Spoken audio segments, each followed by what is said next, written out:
Assalamualaikum warahmatullahi wabarakatuh. Alhamdulillah. Alhamdulillahirabbil alamin. Wassalatu wassalamu ala asrofil anbiya wal mursalin wa ala alihi wa sahbihi ajma'in. Yang saya hormati Dr. Wemi Eka Putra, SE MSc, CIKNM, CSRS, selaku dosen pengampu mata kuliah akuntansi keperilakuan. Pada kesempatan kali ini, perkenalkan saya Ramadan Rizky Pratama dengan NIM C1C021171 akan mempresentasikan materi akuntansi keperilakuan terkait aspek keperilakuan pada pengambilan keputusan dan para pengambil keputusan.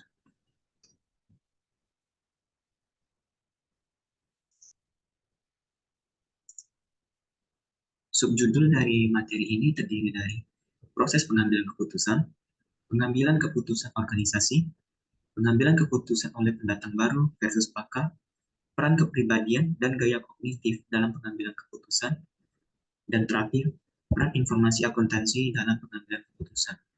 Kepada teman-teman diharapkan untuk menyimak sesama ya. Saya lanjut. Proses pengambilan keputusan.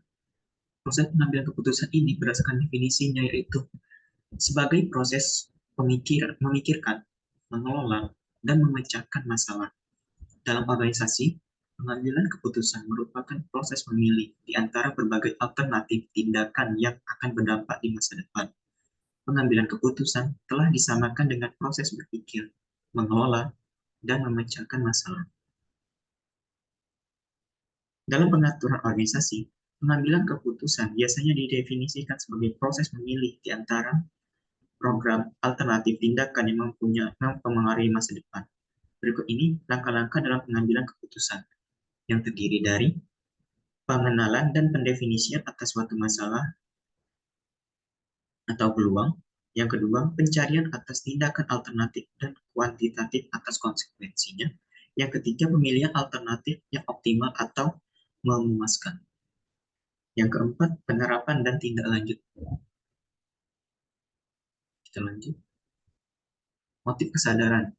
Di sini motif kesadaran terdiri dari dua. Yang pertama, keinginan akan kestabilan atau kepastian. Yang mana hal ini menegaskan adanya kemampuan untuk memprediksikan. Hal ini akan memenuhi keinginan individu untuk membangun bagian-bagian konsep sesuai satu sama lain secara konsisten. Lalu yang kedua, keinginan akan kompleksitas dan keragaman. Motif kompleksitas ini akan menimbulkan keinginan akan suatu stimulus dan eksplorasi. Lalu yang ketiga, jenis-jenis dari model proses. Yang pertama itu ada model ekonomi. Model ini mengasumsikan bahwa seluruh kegiatan keputusan manusia adalah rasional sempurna dan dalam suatu organisasi terdapat konsistensi antara beragam motif dan tujuan. Lalu yang kedua, model sosial. Model ini kebalikan dari model ekonomi karena model ini mengasumsikan bahwa manusia pada dasarnya adalah irasional dan keputusannya didasarkan pada interaksi sosial. Lalu yang ketiga, model kepuasan simbol. Model kepuasan ini mengasumsikan bahwa manusia administratif yang memandang manusia sebagai makhluk yang rasional dengan memiliki kemampuan untuk berpikir. Pengambilan keputusan organisasional. Yang pertama ada perusahaan sebagai unit pengambilan keputusan. Suatu perusahaan dapat dianggap sebagai suatu unit pengambilan keputusan yang serupa dalam banyak hal dengan seseorang individu. Masalah keputusan yang dihadapi suatu perusahaan begitu banyak dan kompleks. Masalah tersebut seringkali melibatkan lebih dari satu departemen atas aktivitas. Lalu yang kedua, resolusi semu dari konflik. Suatu organisasi adalah koalisi dari individu-individu dengan tujuan yang berbeda, yang seringkali menimbulkan konflik. Maka, prosedur untuk konflik tujuan diperlukan. Teori keputusan klasik mengasumsikan bahwa konflik dapat diselesaikan dengan menggunakan rasional lokal, aturan-aturan pengambilan keputusan yang dapat diterima, dan perhatian secara berurutan pada tujuan. Lalu yang ketiga, menghindari ketidakpastian. Ketika mengambil keputusan, organisasi secara terus-menerus akan dihantui oleh ketidakpastian dalam lingkungan internal maupun eksternalnya. Oleh karena itu, adalah tidak mengherankan bahwa teori pengambilan keputusan modern telah mendedikasikan banyak dari usahanya untuk masalah-masalah pengambilan keputusan dalam risiko dan ketidakpastian. Yang keempat, pencarian masalah.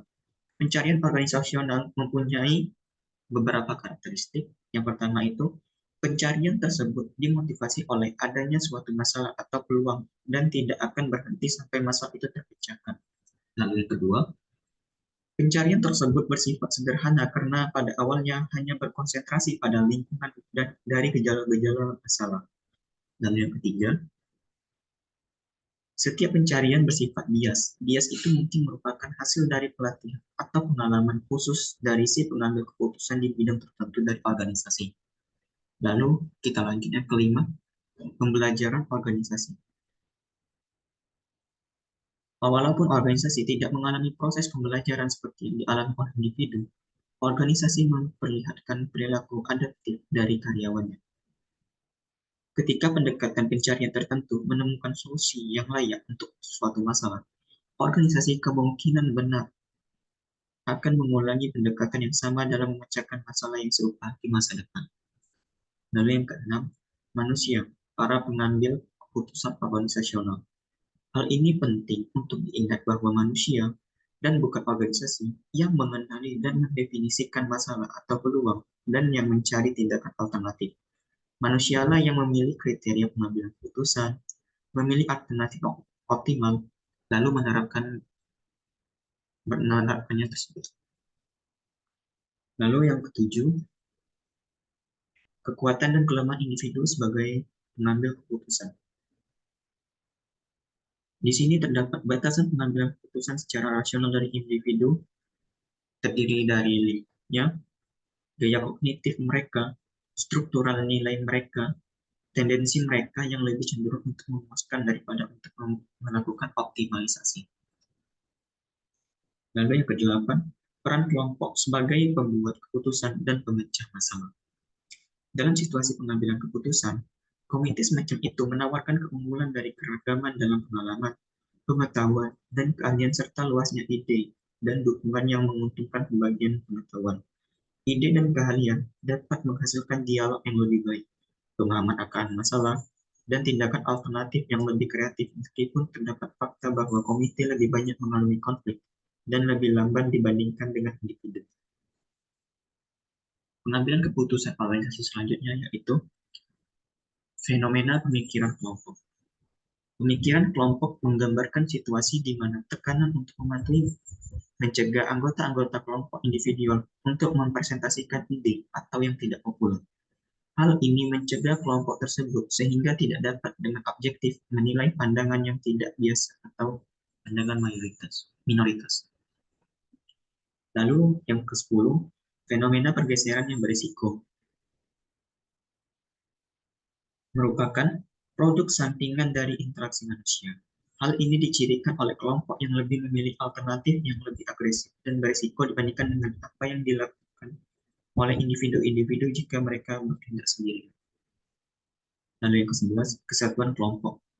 Hal ini didefinisikan sebagai tingkat di mana anggota-anggota kelompok tertarik satu sama lain dan memiliki tujuan kelompok yang sama dengan kelompok dengan tingkat kesatuan yang kuat pada umumnya lebih efektif dalam situasi pengambilan keputusan dibandingkan dengan kelompok di mana terdapat banyak konflik internal dan kurangnya semangat kerjasama di antara para anggotanya.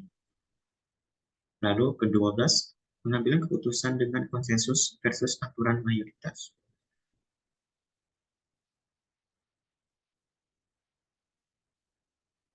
Hal ini definisikan sebagai kesepakatan semua anggota kelompok dalam pilihan keputusan.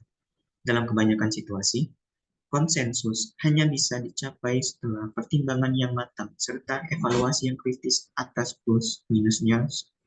Selain mengimplikasikan akurasi, konsensus juga dianggap mendorong individu untuk membagi pengetahuan dan keahlian mereka dengan lebih bebas dan menginspirasikan mereka untuk mengkomunikasikan seluruh informasi yang relevan. Lalu selanjutnya, kontroversi yang disebabkan oleh hubungan atasan bawahan. Ketika kelompok mengambil keputusan terdiri atasan dan bawahan, kontroversi tidak bisa dihindarkan. Atasan mempunyai akses terhadap informasi yang berbeda sehingga memiliki pendapat yang berbeda pula dibandingkan dengan bawahannya. Terdapatnya kontroversi dalam situasi pengambilan keputusan tidak terlalu berpengaruh buruk terhadap berfungsinya kelompok kontroversi adalah cukup sehat. Dan ketika ditangani dengan bijak dan konstruktif oleh atasan, dapat mempengaruhi pada pengambilan keputusan yang lebih baik. Lalu selanjutnya, pengaruh dasar kekuasaan.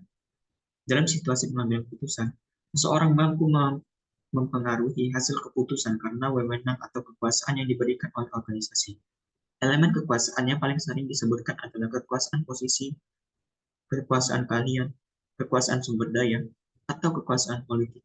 Seseorang bisa memiliki lebih dari satu elemen kekuasaan dan menggunakannya pada tingkatan yang berbeda dalam situasi pengambilan keputusan tertentu. Lalu yang terakhir, dampak dari tekanan waktu.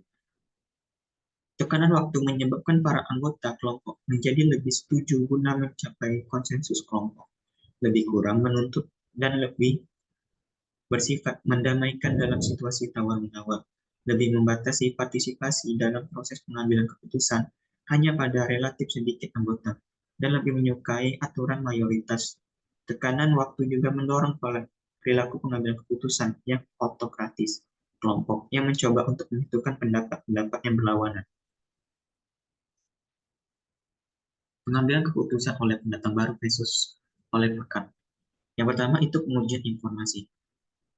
Studi ini menunjukkan bahwa baik pakar maupun para pendatang baru menerjemahkan informasi keuangan ke dalam istilah-istilah kualitatif dan menggunakan metode-metode yang serupa, misalnya perhitungan rasio, pengembangan tren, dan laporan arus. Apa yang berbeda adalah bauran dari metode yang digunakan. Para pakar lebih banyak mengandalkan aturan-aturan yang diperoleh berdasarkan pengalaman dibandingkan dengan para pendatang baru, dan mereka juga menguji data dari lebih banyak tahun. Lalu yang kedua, integrasi pengamatan dan temuan. Pada konteks ini, integrasi melibatkan pengelompokan atas pengamatan baik berdasarkan hubungan sebab akibat atau berdasarkan komponen fungsional dari perusahaan. Ketika mengintegrasikan pengamatan dan temuan, para pendatang baru menghubungkan pengamatan dan temuan yang menjelaskan satu sama lain. Para pakar menempatkan penekanan khusus pada kontradiksi yang potensial dalam pengamatan dan temuan sebagai alat untuk mendeteksi masalah yang mendasari. Lalu yang ketiga, pertimbangan. Pertimbangan yang digunakan di sepanjang proses pengambilan keputusan tampak lebih jelas dalam formulasi hipotesis, pengembangan petunjuk dalam formulasi keputusan akhir, dan dalam penyusunan ringkasan temuan. Para pendatang baru tampaknya menyetarakan pertimbangan dengan memutuskan kapan waktu yang tepat. Peran kepribadian dan gaya kognitif dalam pengambilan keputusan. Peran psikologis individu dapat dibagi menjadi dua kategori, yaitu kepribadian dan gaya kognitif. Kepribadian sendiri mengacu kepada sikap atau keyakinan individu, yang sementara gaya kognitif itu mengacu pada cara atau metode dengan mana seseorang menerima, menyimpan, memproses, serta meneruskan informasi yang mereka dapat. Peran informasi akuntansi dalam pengambilan keputusan. Yang pertama, data akuntansi sebagai stimulin dalam pengenalan masalah. Akuntansi dapat berfungsi sebagai stimuli dalam pengenalan masalah melalui proses pelaporan, deviasi kinerja aktual dan dari sasaran standar atau anggaran, atau melalui pemberian informasi kepada manajer bahwa mereka gagal untuk mencapai target output atau laba yang ditentukan sebelumnya. Lalu yang kedua, dampak data akuntansi dalam pilihan keputusan. Tidak semua manajer menggunakan data akuntansi untuk menganalisis profitabilitas. Bobot yang diberikan kepada informasi akuntansi dalam pilihan akhir sangat bervariasi. Hal itu bergantung pada sampai sejauh mana hal itu dipandang mengurangi ketidakpastian mengenai proses pengambilan keputusan. Lalu yang ketiga, hipotesis keperilakuan dari dampak data akuntansi.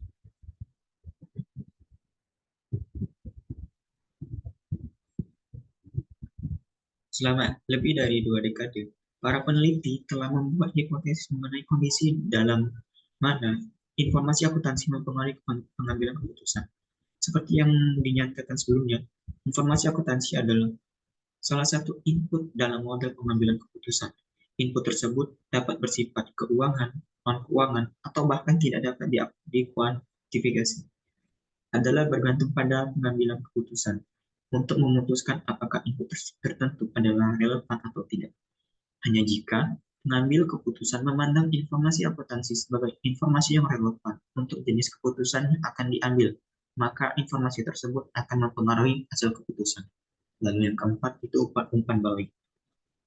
Untuk memahami perubahan dalam metode atau istilah akuntansi dan untuk menyesuaikan aturan pengambilan keputusan sesuai dengan itu, maka pengambil keputusan harus menerima informasi mengenai perubahan tersebut atau memiliki umpan balik tidak langsung mengenai perubahan tersebut. Lalu yang kelima, fiksasi fungsional.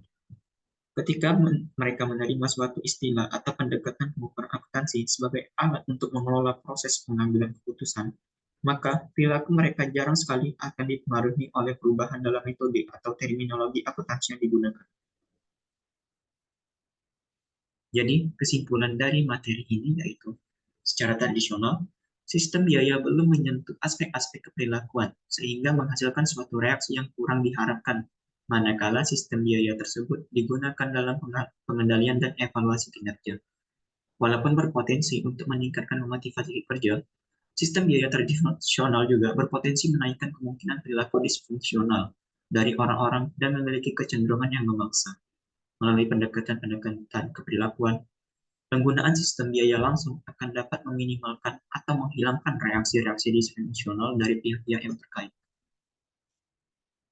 Sekian penyampaian materi dari saya. Apabila terdapat kesalahan, saya mohon maaf. Saya akhiri. Wassalamualaikum warahmatullahi wabarakatuh.